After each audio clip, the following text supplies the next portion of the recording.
Assalamualaikum warahmatullahi wabarakatuh.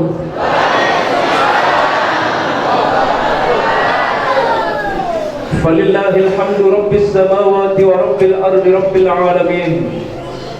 Allahumma lakal hamdu wa ilaikal mustaka wa antal musta'an. Wa la hawla wa la quwwata illa billahil aliyyil azim.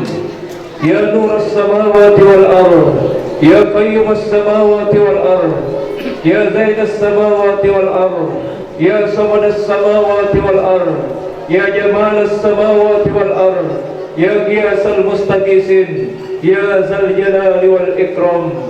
Sadaqallahul azim wa sadaqallahu rasuluh. Segala puji hanya milik Allah subhanahu wa ta'ala yang menggenggam langit dan bumi beserta segala isinya, yang mendetakkan jantung manusia, yang mengalirkan darah di sekujur tubuh manusia, yang mendesahkan nafas bagi kehidupan manusia. Semoga dengan nikmat yang Allah berikan kepada kita, kita menjadi hamba-hamba Allah yang pandai bersyukur. Salawat dan salam kita aturkan kepada junjungan alam Nabi kita, Nabi besar Muhammad sallallahu alaihi wasallam, yang telah membimbing kita untuk mengenal agama Islam, agama yang diridhai oleh Allah subhanahu wa ta'ala. Inna ad-dina 'indallahil Islam. Dan semoga di akhir hayat kita kelak Allah wafatkan kita semua dalam keadaan Islam. Wala tamutunna illa wa antum muslimun. Pimpinan pondok pesantren, Ibadur Rahman, dan seluruh para tuan guru yang tidak bisa saya sebutkan satu persatu namanya yang hadir di tempat ini, dan seluruh para jamaah, semoga Allah meridhai kita dan memberkahi kita semua. Amin ya rabbal alamin. Sebelum dia mulai, sekali lagi kita bacakan pendiri pondok pesantren Ibadur Rahman, Tuan Guru Ahmad Rifai dan Tuan Guru Abdul Hamid. Semoga dua beliau ini senantiasa diberkahi, dirahmati oleh Allah di alam kuburnya, dan diberikan kuburnya terang benderang, dan diberikan kuburnya luas. Al-Fatihah. Alhamdulillah, saya sangat bersyukur bisa ketemu dengan pelungguh di Jenever ini. Jenever, Janafria. Qala Allah Ta'ala fi kitabihil karim, a'udzu billahi minasy syaithanir rajim. Bismillahirrahmanirrahim. Wa ibadur rahmanil ladzina yamshuna 'alal ardi hauna wa idza khatabahumul jahilun qalu salama. Ayat ini akan menjadi pengantar pengajian kita pada siang hari menjelang sore ini. Sebegitu mulianya pendiri daripada pimpinan pondok pesantren Ibadur Rahman. Penamaan kata Ibadur Rahman ini tidak main-main. Kalau bukan orang yang betul-betul soleh dan tindih kepada Allah.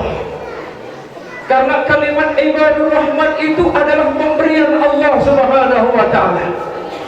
Maka seorang ulama yang berada di tempat ini mampu mengambil sebuah nama untuk menjadikan sebuah lembaga pondok pesantren, karena inginnya orang-orang yang masuk di tempat ini menjadi hamba-hamba Allah yang pengasih. Siapa hamba-hamba yang disebut Ibadur Rahman? Yang pertama kata Allah yang disebut dengan Ibadur Rahman, ketika hamba-hamba Allah berjalan di muka bumi ini, maka dia berjalan dengan tawadhu, berjalan dengan rendah hati. Dia sadar bahwa dirinya adalah seorang makhluk yang menjunjung tinggi tentang nilai-nilai kebesaran Allah subhanahu wa ta'ala yang terhampar di alam jagat raya ini. Ada ayat kauniyah dan ada ayat kauniyah.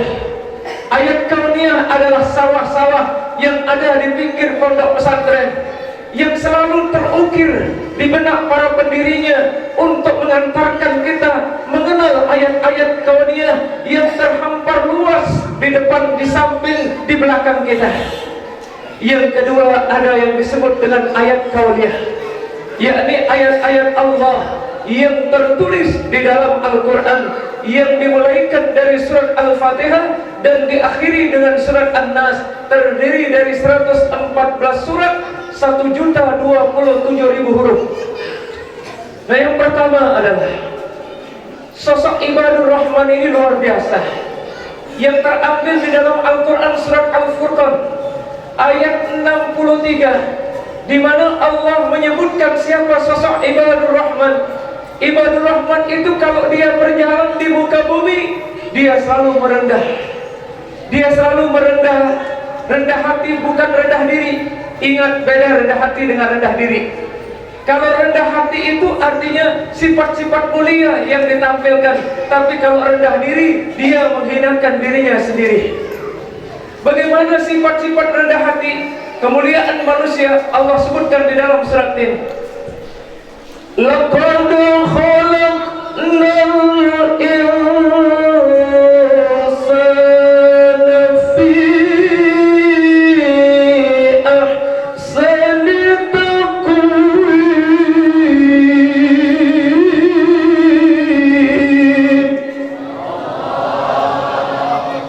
Sungguhnya Allah Subhanahu wa ta'ala menciptakan manusia dengan sebaik-baik bentuk. Apa maknanya sebaik-baik bentuk di dalam ayat ini? Yang pertama, Allah berikan kita yang namanya sir. Yang kedua, Allah berikan kita yang namanya fuad. Dan yang ketiga, Allah berikan kita yang namanya qalbu. Dan yang keempat, Allah berikan kita yang namanya ruh. Ini yang dimaksud dengan ahsani taqwim. Apa itu fuad? Fuad itu adalah perasaan yang halus di dalam diri manusia. Setiap manusia itu diberikan Allah perasaan yang halus. Pelungguh beda perasaan halus. Karena pelungguh punya perasaan halus, maka kita ketemu di tempat ini. Karena orang-orang yang baik yang akan hadir di tempat ini. Tidak mungkin orang-orang yang tidak baik akan hadir di pengajian. Betul tidak? Maka saat ini fuad kita sedang menyala. Fuad kita sedang hidup. Perasaan kita ingin ketemu.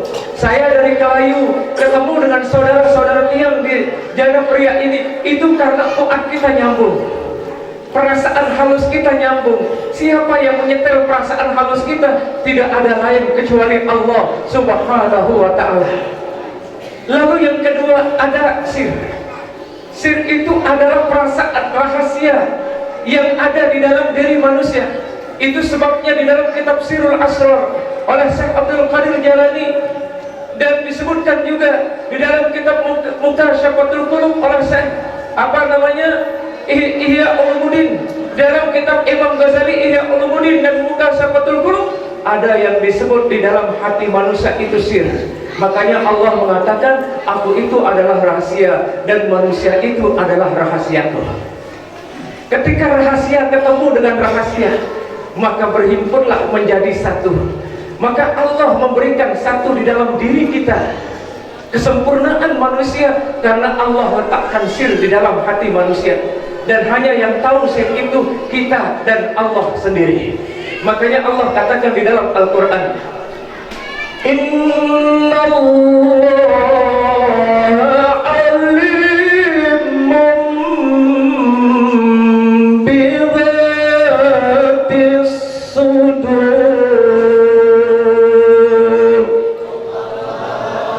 Allah mengetahui apa yang ada di dalam hati kita, apa yang tersembunyi dalam hati tawah tahu nasi Allah.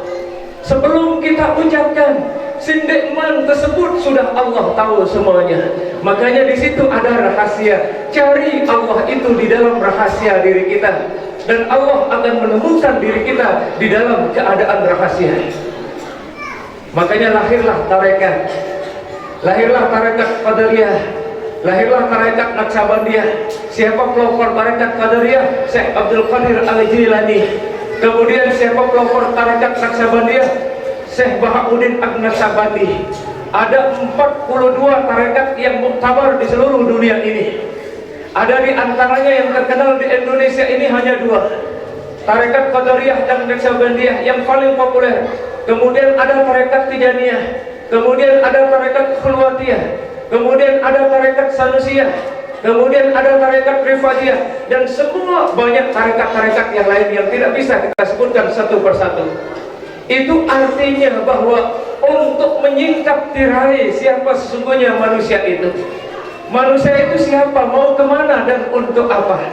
Maka kita perlu juga belajar yang namanya tarekat.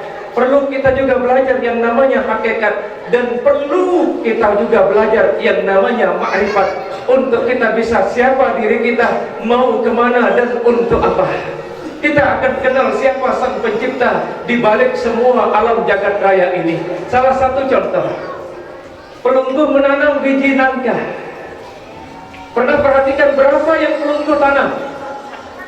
Pira tolang nangka talaga. Maaf, paham sih bahasa Lombok Timur? Bahasa Kelayu. Paham sih sekik tolang nangka. Lalu tolang nangka ini menghasilkan batang. Batang terus kemudian berdaun dan berbuah. Lek dalam satu buah nangka ini berapa Allah tanamkan biji? Lek sikit nangka itu, buah nangka itu, pira tolang nangka kalau angin dari Allah Ta'ala. Pernah pelunggu itu? Pernah? Kalaulah misalnya lek buah nangka itu 100 tolang nangka umpamanya, lalu yang 100 itu pelunggu tebar lagi menjadi 100 batang. Kemudian 100 batang itu berbuah 10, 10, 10. Yang kemudian 100 kali 10 tidak, 1000. Kalau 1000 lagi kita tebar, sudah berapa hektar? Lagi kita tebar, sudah 10 Lombok ini dengan hasil yang satu. Satu tapi banyak, banyak tapi satu. Paham? Biar anda kembali. Biar anda singenu luwek buah nangkinu sekit, bijina sekit, tapi dia melahirkan ranting, kemudian cabang-cabang buah yang begitu banyak, di dalamnya biji-biji. Itu karena akibat yang satu. Maka yang banyak itu akan kembali kepada yang satu. Itulah yang disebut dengan apa namanya, wujud tunggal. Atau kalau bahasa apa namanya, seorang ulama yang dibunuh itu Syekh Siti Jenar, eling manunggaling kaula Gusti. Eling, ingat kepada Allah, manunggal hanya satu. Dari biji yang satu kemudian tumbuh yang banyak sampai kita tidak tahu berapa banyaknya. Begitu pula manusia, kita lahir dari yang satu tapi sudah 8,5 miliar umat manusia pada saat sekarang ini. Itu karena yang satu. Semua akan kembali kepada yang satu. Maka ingatlah yang satu, maka Allah akan ingat kita. Fadhkuruni adhkurkum washkuru li wa la takfurun.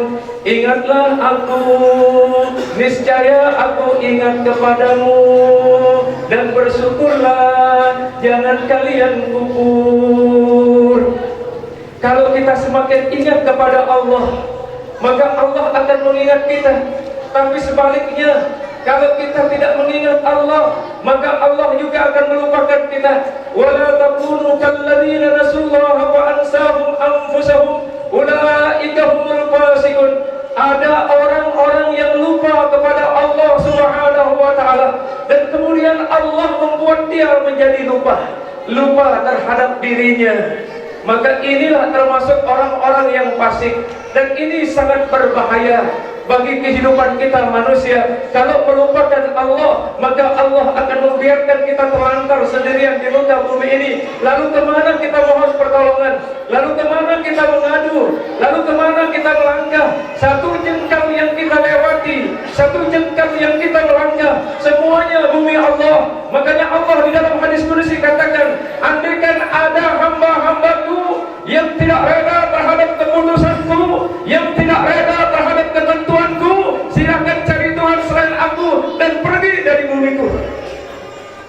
Tadi sudah.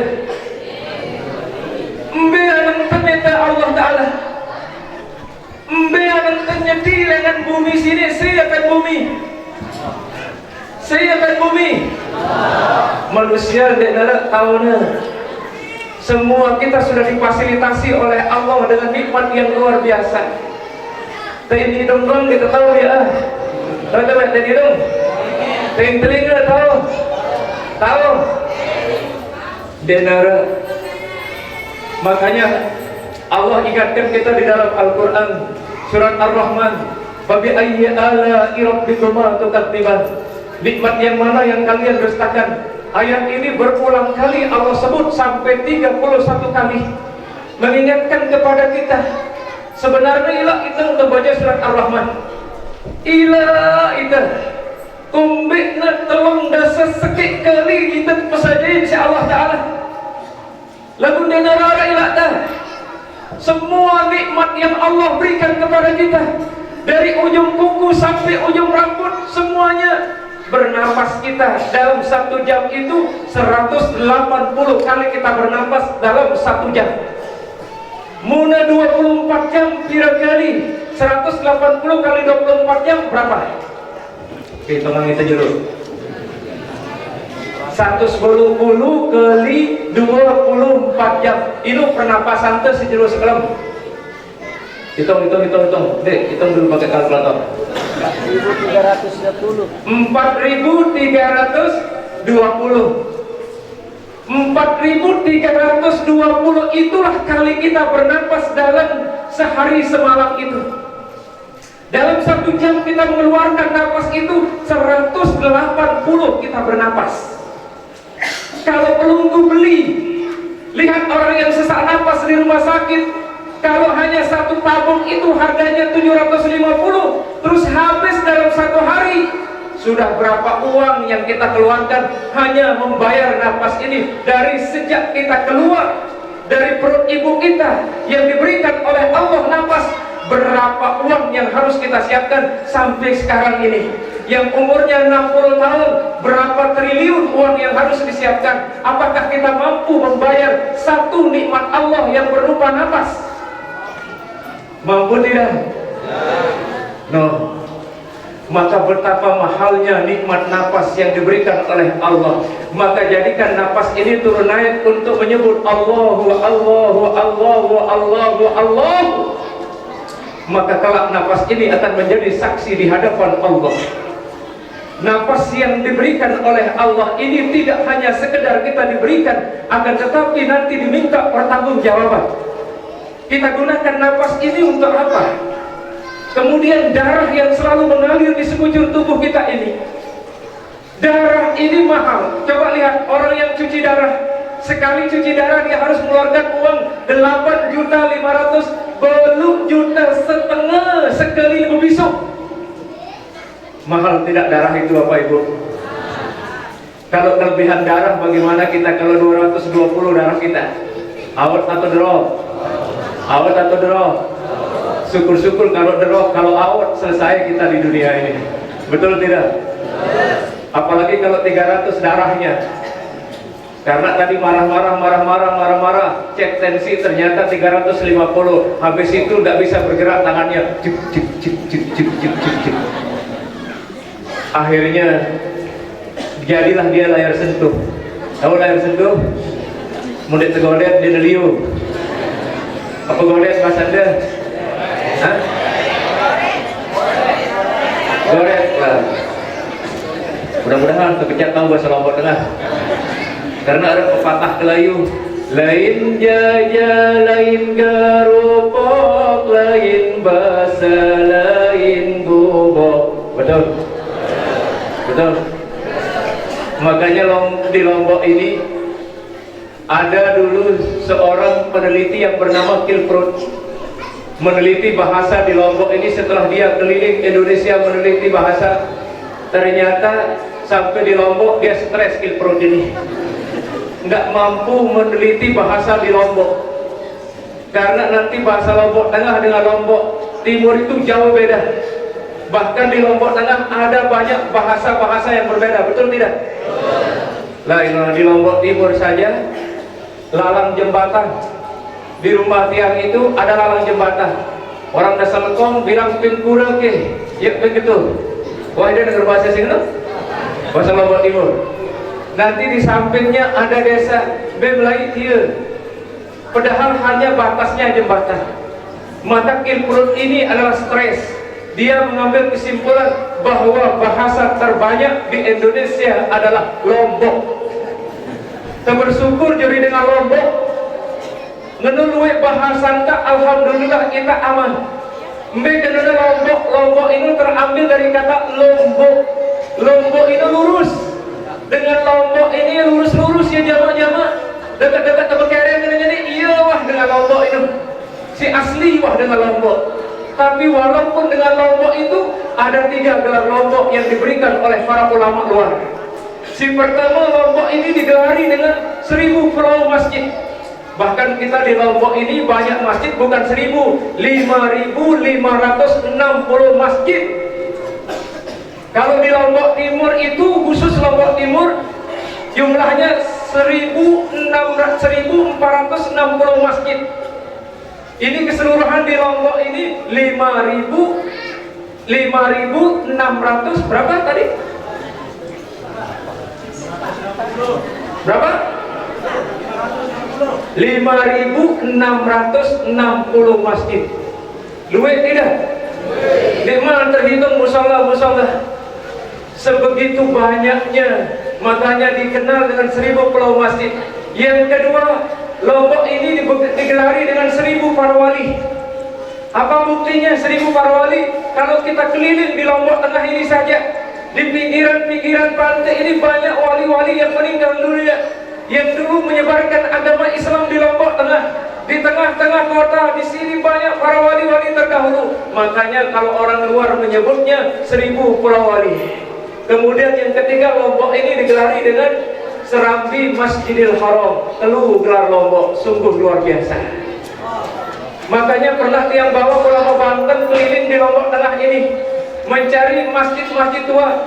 Tumben saya naik di Masjid Wujud. Ternyata di situ ada masjid sampai orang Banten bilang begini. Ulama Banten itu bilang begini, bahwa Lombok ini adalah paseknya Indonesia yang masih utuh. Disinilah berkumpul para ulama-ulama penyebar agama Islam dulu di Lombok Tengah ini, kata orang Banten ini. Wallahu a'lam, dari mana dia tahu. Yang jelas setiap tiang ajak ke masjid-masjid kuno, selalu beliau berzikir, kemudian memejamkan mata. Oh, Lombok ini tidak ada duanya katanya. Sampai malam tiang ngajak keliling. Ini kehebatan Lombok, makanya dikatakan Lombok lurus. Paham? Lombok. Kita kembali ke tadi. Setelah fuad ada sir, setelah sir ada qalbu. Ate, ini si berat. Makanya Rasulullah SAW ketika berpesan kepada para sahabatnya, di dalam diri kalian itu ada segumpal daging. Apabila daging itu rusak, maka rusaklah seluruh anggota tubuh. Sahabat bertanya kepada baginda Rasul SAW, ya Rasul, yang mana yang segumpal daging itu, yang mana yang sekerat daging itu? Maka Rasulullah SAW menjawab bahwa yang dimaksud dengan segumpal daging hati manusia. Berat siaran hati ini. Maka Imam Ghazali mengatakan di dalam kitab Ihya Ulumuddin, tidaklah dikatakan hati kalau tidak berbolak-balik. Iya, petang benar hati ini. Apa bahasa Anda petang benar? Petang benar. Menah. Oh, Masya Allah.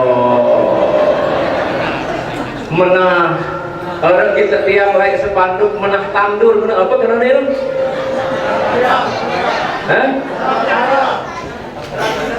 Terang beneran. Masya Allah. Cocoklah Kilprot itu stres. Oh, kedua jadi dengan Lombok musis ini tahu bahasa. Ya Allah, kaya kita dengan bahasa di Lombok ini. Menah, mun bahasa Melayu benar, mun bahasa itu menah, artinya benar, terang. Hati ini berbolak-balik. Makanya hati itu dibagi menjadi 3. Disebutkan di dalam Al-Quran, yang pertama adalah hati yang sakit. Fi qulubihim maradun fazadahumullahu maradah. Si kedua ate si mate, khatamallahu ala qulubihim wa ala sam'ihim wa ala absarihim gisawah ila akhir ayat. Kemudian si ketelu ate damai. Simpe ate damai. Yauma la yanfa'u malun wala banun illa man atallaha biqalbin salim. Pada satu ketika ruh kita dicabut oleh Allah, maka malun wala banun, harta, kemudian anak, semuanya kita akan tinggalkan kecuali hati yang tentram. Yang pertama kita coba mengupas hati. Hati ini perasa halus sekali. Jadi Allah membagi hati itu menjadi yang tiga. Yang pertama adalah hati yang sakit. Ini berbahaya. Apa penyebab terjadinya sakit hati? Dengki. Apa penyebab terjadinya sakit hati? Takabur. Apa penyebab terjadinya sakit hati? Tamak. Ria. Itu adalah penyakit hati yang sangat berbahaya. Ada orang punya mobil, dia sakit. Kemudian orang beli sawah, kemudian dia sakit kepala. Orang beli sepeda motor lagi, dia stroke. Orang beli pesawat, dia mati. La ilaha illallah. Jangan. Makanya Nabi ingatkan tiang pelunggu. Nabi ingatkan tiang pelunggu. Kalau dalam urusan agama, kata Rasulullah SAW, kita si atas, kita dengan si baju-baju, kita ulama-ulama tah, kita dengan alim soleh tah. Mun urusan dunia, kata baginda Rasul, kita ke bawah. Tapi kalau urusan agama, kita ke atas. Ada ulama-ulama. Makanya Nabi menyebut ada 4 pilar dunia. Yang pertama ilmunya para ulama, yang kedua adalah keadilan para pemimpin, dan yang ketiga adalah kedermawanan orang-orang kaya, dan yang keempat adalah doanya orang-orang miskin. Ini ulama menjadi pilar dunia. Al-ulama warasatul anbiya. Ulama itu adalah pewaris para nabi. Tuan guru kita yang telah mendirikan Yayasan Ibadur Rahman adalah pewaris-pewaris para nabi. Banyak asar-asar yang pelunggu dapatkan, peninggalan-peninggalan beliau yang pelunggu dapatkan. Apa peninggalan-peninggalan beliau? Salah satu adalah pondok pesantren kita ini yang mencetak pabrik manusia. Kemudian kita pasarkan di masjid, kita pasarkan di musola. Kalau sudah keluar dari tempat ini, maka anak-anak kita nanti menjadi imam di masjid, menjadi pemimpin di tengah masyarakat. Maka ulama itu menjadi pasarnya dunia. Ketika ulama banyak meninggal dunia, ketika ulama banyak yang wafat, maka itu alamat ilmu mulai dicabut oleh Allah Subhanahu wa ta'ala. Apalagi dengan tua siling-silingsir, wah duluan meninggal dunia, maka keberkahan itu mulai dicabut satu persatu oleh Allah dengan merapatkan para ulama-ulama. Alhamdulillah ada peninggalan beliau ini yang harus kita kelola, ini yang harus terjaga bareng-bareng. Ini harus kemakmuran madrasah ini, kebareng-bareng makmurannya. Insya Allah Yayasan Ibadur Rahman nanti akan mencetak anak-anak yang tangguh, mencetak santri-santri yang hebat, menjadi pemimpin-pemimpin masa depan, menjadi orang-orang yang beriman dan bertakwa. Namun dengan catatan kita pada siwah tinggalangnya si Al-Mukarram Al-Maghfurullah, tuan guru kita, pendiri Yayasan Ibadur Rahman, terjaga ia bagus-bagus, terkompak, terutuh, terbersatu. Tidak mungkin madrasah ini dengan jaya, tidak mungkin madrasah ini dengan bagus, lamun tidak pada si juri muridnya dan nembangannya. Ya, Bapak sepakat? Sepakat? Biar lingkungan pondok pesantren ini sampai biar berapa hektar ini tuan guru?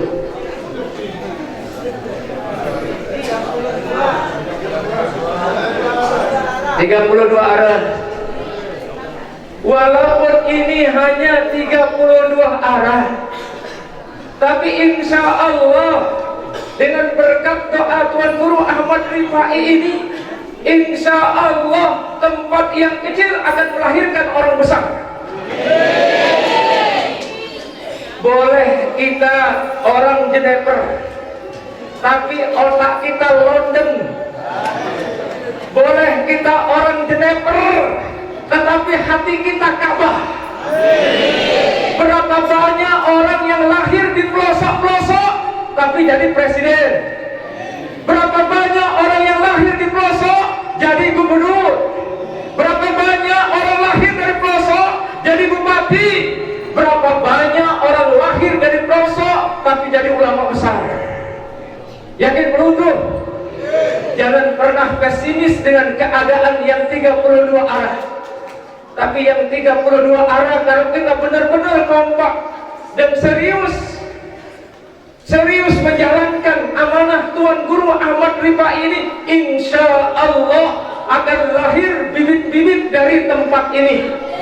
Akan lahir anak-anak yang kelak 10 tahun yang akan datang, 15 tahun yang akan datang, akan menjadi pemimpin di Lombok Tengah ini. Karena Allah berikan jawaban dari yang pelungguh. Innallaha la yughayyiru ma biqaumin hatta yughayyiru ma bi anfusihim. Allah sekali-kali tidak akan merubah nasib suatu kaum, suatu umat, suatu bangsa, suatu keadaan sebelum kita rubah diri kita. Maka perubahan itu serentak kita harus lakukan, seperti jari-jari tangan pelungguh. Saksikan ibu jari, saksikan telunjuk, saksikan jari tengah, saksikan jari manis, saksikan kelingking. Mereka tidak pernah berkelahi. Betul? Walaupun ada yang lebih besar tidak? Mana lebih besar ibu jari dari telunjuk? Tinggi mana telunjuk dengan ibu jari? Ndek Noah iri. Kalau satu apa bisanya? Cuman gini aja. Ini cuman nyoe. Ini ini apa bisanya kalau satu? Apa bisanya kalau dua? Apa bisanya kalau tiga? Apa bisanya kalau empat? Kalau lima? Apa saja bisa digenggam. Betul? Dan saksikan, ini tidak akan bisa ketemu. Dia tidak akan bisa ketemu.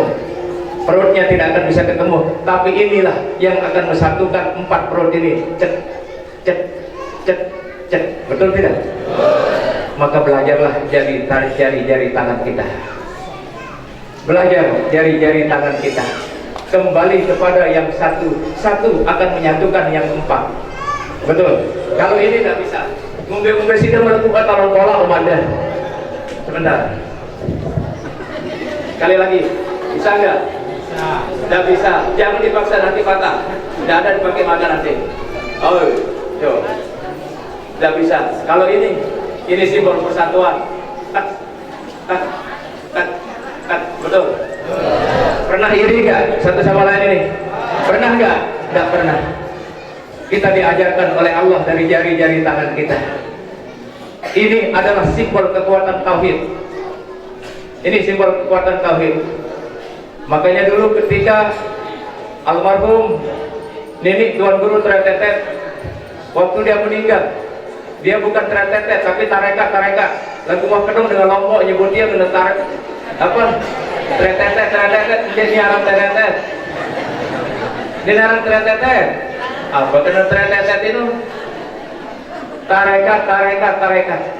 Makanya ketika beliau meninggal dunia, ada isyarat dari tangan beliau. Ternyata terjawab sekarang. Ini tangan beliau tidak bisa dibuka. Apa maknanya? Kekuatan makrifat seorang yang dekat dengan Allah Subhanahu wa Ta'ala. Karena kembali kepada yang tadi, cek, cicik. Paham? Kalau ini tidak akan bisa. Mana bisa? Tidak bisa. Hanya inilah yang bisa. Maka bersatulah seperti jari-jari tangan kita. Betul tidak? Yakin pelungguh akan lahir anak-anak santri yang hebat dari sini? Berapa santri di sini? Ada 1000. Ada 100. Ini tingkat apa saja? SMA, RA, kemudian MTS. Ada S1, S2, S3, S campur. Campur. Baik, ini jaga dan kelola. Saya merinding nyebut namanya Ibadur Rahman. Saya betul-betul merinding Bapak Ibu, karena penamaan sebuah nama tidak sembarang kalau bukan orang yang benar-benar jiwanya, kalau bukan orang yang benar-benar hatinya, kalau bukan orang-orang yang benar pikirannya. Makanya pendiri daripada pondok pesantren Ibadur Rahman inginnya nanti ada orang-orang yang telah menamatkan pendidikannya di sini, ada santri-santri yang kelak menjadi hamba-hamba Allah yang berakhlak. Karena di zaman sekarang ini, subhanallah, banyak orang pintar tapi tidak benar, banyak orang benar tapi tidak pintar. Beda baik dengan pintar atau orang dengan benar? Orang benar atau pintar? Dengan si kena terbaik. Nah makanya lebih-lebih di zaman ini akan lahir anak-anak santri yang berakhlak. Ini harapan daripada pendirinya. Saya ingin ulangi sekali lagi, mari bangun tempat ini bersama. Kalau bukan kita siapa lagi? Kalau bukan sekarang kapan lagi? Yuk ulangi, apa katanya tadi? Nah mantap. Kalau bukan kita siapa lagi? Kalau bukan sekarang kapan lagi? Betul? Munde kita sei, munde nenengke pira. Ini dua pertanyaan ini. Munde kita sei, munde nenengke nani. Munde nenengke nani. Apa je kenan dia? Apa je kenan? Artinya kalau bukan kita siapa lagi? Kalau bukan sekarang kapan? Mundik nenengke pira? Pira dijawab kita. Nane ogawe lah menane je. Paham? Lanjut. Jam pira? Yang ada pengajian di Mas Bage. Masih lanjut. Yang kedua, itu tadi hati yang sakit, dengki. Jauhkan dengki, karena dengki itu akan menghabiskan amal kita seperti kayu api memakan kayu bakar. Kemudian itu penyakit hati, takabur. Jangan merasa paling, karena tidak ada, semua kita memiliki kekurangan dan kelebihan. Tuan guru punya kekurangan, Ustadz punya kekurangan, semua kita punya kekurangan dan kelebihan. Kekurangan yang ada pada kita dilengkapi oleh orang lain. Kelebihan yang ada pada kita berikan orang lain. Kita ini tidak bisa hidup sendirian. Kita tidak bisa hidup tanpa orang lain. Dan sebesar ini madrasah harus dipanggul dengan orang banyak. Maka insya Allah nanti akan melebar tanah ini menjadi tanah tulai. Munda tentu yakin, hakul yakin, insya Allah bukan hanya sepeta ini, tapi ciptakan dulu manusia-manusia handal di tempat ini. Insya Allah dengan jemaah kena datang jual ide tanah. Ndek kita pondongan ini menik ke sekolah, menik ke 2 baga, ndek. Tetapi sertifikatnya pelungguh dikasih. Tolong murid Ibadur Rahman ini sudah banyak. Ini ada tanah 1 arah, 2 arah, 3 arah, 4 arah, 5 arah, 6 arah. Dulunya barangkali ini tempat yang kecil, tapi sudah menjadi 35 arah. Tapi kalau nanti semakin banyak santrinya menjadi 50 arah, semakin banyak lagi 1 hektar. Apa belanja dia? Betul? Yang yakin di tempat yang terpencil ini, kuncinya pertama harus ikhlas. Montua ikhlas nanti Allah yang membentuk watak anak-anak ini. Karena apa? Innamal a'malu binniyat. Segala pekerjaan itu harus didasari dengan niat. Kalau niat kita ikhlas, insya Allah anak-anak yang lahir nanti keluar dari pondok pesantren ini menjadi anak-anak yang berakhlak, menjadi anak-anak yang cerdas. Bukan hanya sekedar cerdas, tapi akhlaknya benar. Lalu yang selanjutnya adalah hati yang mati. Kita kembali kepada hati yang tadi. Hati yang mati ini tidak akan bisa masuk cahaya kebenaran karena tertutup cahaya hati ini. Apa yang menyebabkan hati yang mati? Banyak lalai, banyak kurang mengingat Allah Subhanahu wa taala. Yang kedua, kurang mensyukuri nikmat Allah. Ini penyebab hati kita mati. Kalau hati mati, dekat 1000 tuan guru berketik anak ibadur rahman. Dek ini tama pelajaran. Kumbekna atentel wah berkunci. Mun bahasa Kelayu wah begelit, wah telenting, jadi sekat datang. Maka bukalah hati dengan apa? Bacaan Al-Quran. Dan ketika Al-Quran dibaca, maka hati ini akan bergetar.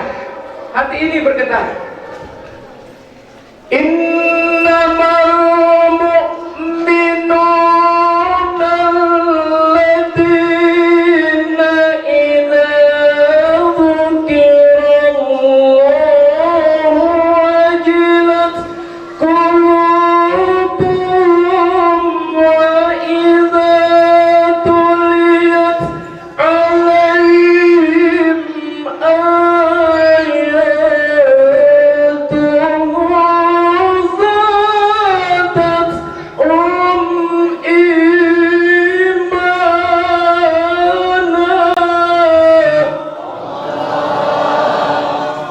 beriman itu kalau dibacakan disebut asma Allah, dia gemetar hatinya. Dia gemetar hatinya. Gemetar bagaimana? Kalau ada pengajian, dia cepat-cepat datang. Walaupun hujan, dia pakai payung. Dia ke masjid, dekat-dekat sakit naik, oros doang naik teput ini. Oros. Itu bergetar hatinya. Karena apa? Mendengar ayat-ayat Allah disebut. Itu tanda berarti hatinya masih hidup. Tapi kalau tidak bergetar ketika sholawat diperdengarkan, ketika zikir diperdengarkan, tapi tidak bergetar hatinya, alamat hati itu meninggal, alias jiun. Apa? Jiun. Nauzubillah min dzalik. Kemudian apabila dibacakan ayat-ayat Allah, bertambah imannya. Pelenggu dengar orang ngaji, bertambah imannya. Yang tadinya derap, tapi setelah mendengar pengajian sadar. Yang tadinya lemah, ketika dibacakan selawat, ujiga. Maka itu alamat iman kita naik. Karena iman ini bisa seperti HP drop, dia nebo nyambung. Halo, dia nebo nyambung. Kumbena lobe. Sekenuan jua atente muna mati dia nebo tembus anang desida Allah. Dekat kenangisan derek berdoa. Lalu ate mati kesasar dia tadi as pandai ini tak ada. Aspek ini yang perlu tepung-tepung bolong-bolong. Muna mati atente. Gumbena dia nebo tembus. Makanya Allah katakan, wa idza tuliyat alaihim ayatuhu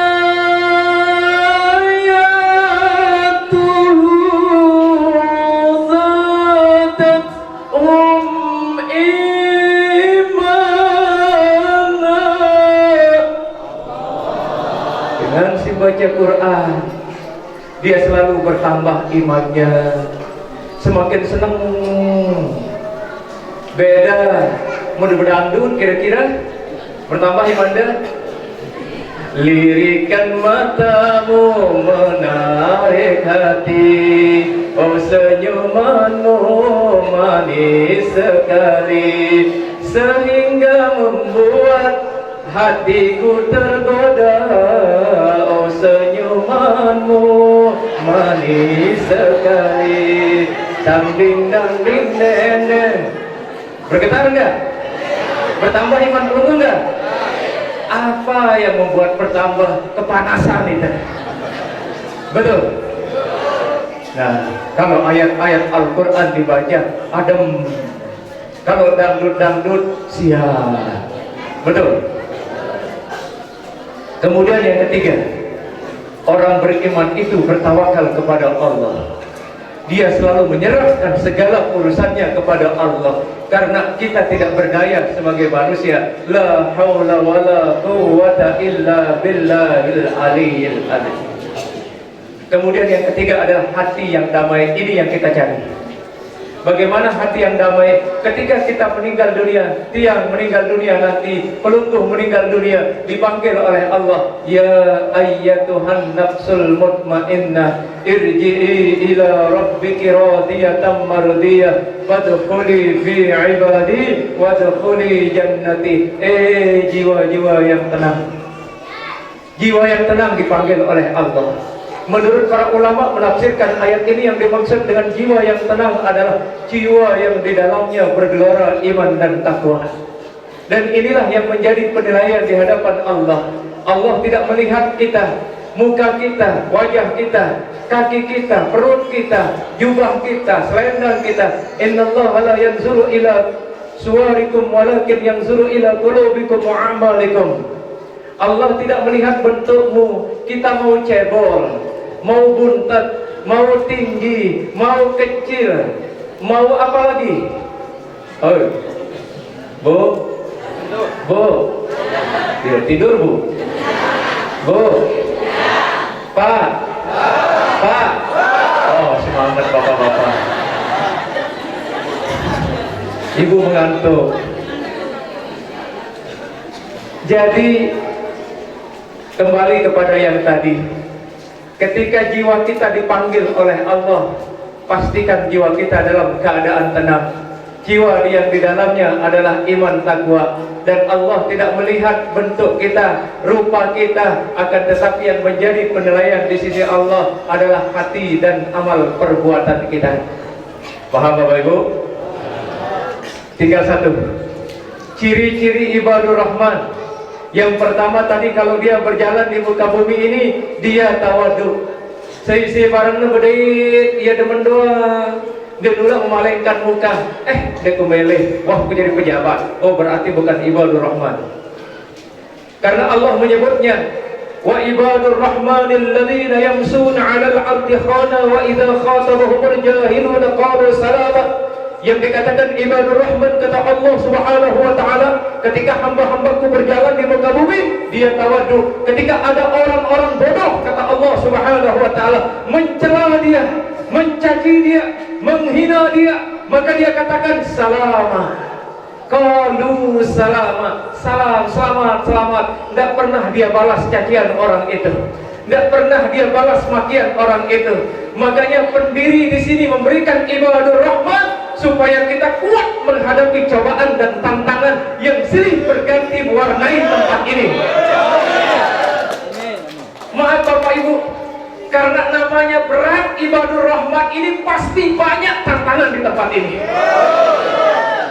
Tidak main-main dia meletakkan, menorehkan surat Al-Furqan ayat 63. Tetapi Bapak Ibu, walaupun begitu berat tantangan mewarnai tempat ini, tapi akan sirna tantangan itu, akan menjadi puncak tertinggi. Karena Allah menjawabnya di situ. Hamba-hamba Allah yang berjalan di permukaan bumi, kemudian dia tawaddu, kemudian ujungnya apa? Selamat sejahtera sampai akhir nanti. Kemudian yang ketiga, ciri ibadur Rahman itu adalah dijauhkan dari kesyirikan. Dijauhkan dari kesyirikan. Kenapa? Allah katakan di dalam Al-Quran tentang syirik, wa may yusyrik billahi faka'annama kharra minas sama' fatahtabuhu at-tayr aw tahwi bihi ar-rih fi makanin syahid. Perumpamaan orang yang syirik, kata Allah Subhanahu wa ta'ala, ibarat mereka jatuh dari langit, kemudian disambar oleh burung, kemudian diterbangkan oleh angin yang begitu jauh. No, teri dengan langit, gerak, apa bahasanya teri? Tri. Mun bahasa Lombok Timur urak. urat, urat, Greek, terus kemudian terdatangan kedit, tersambar terobek awakna, tercacak temangsa awakna ibarat lawar si bercacak. Saudara lawar, empat sempis itu,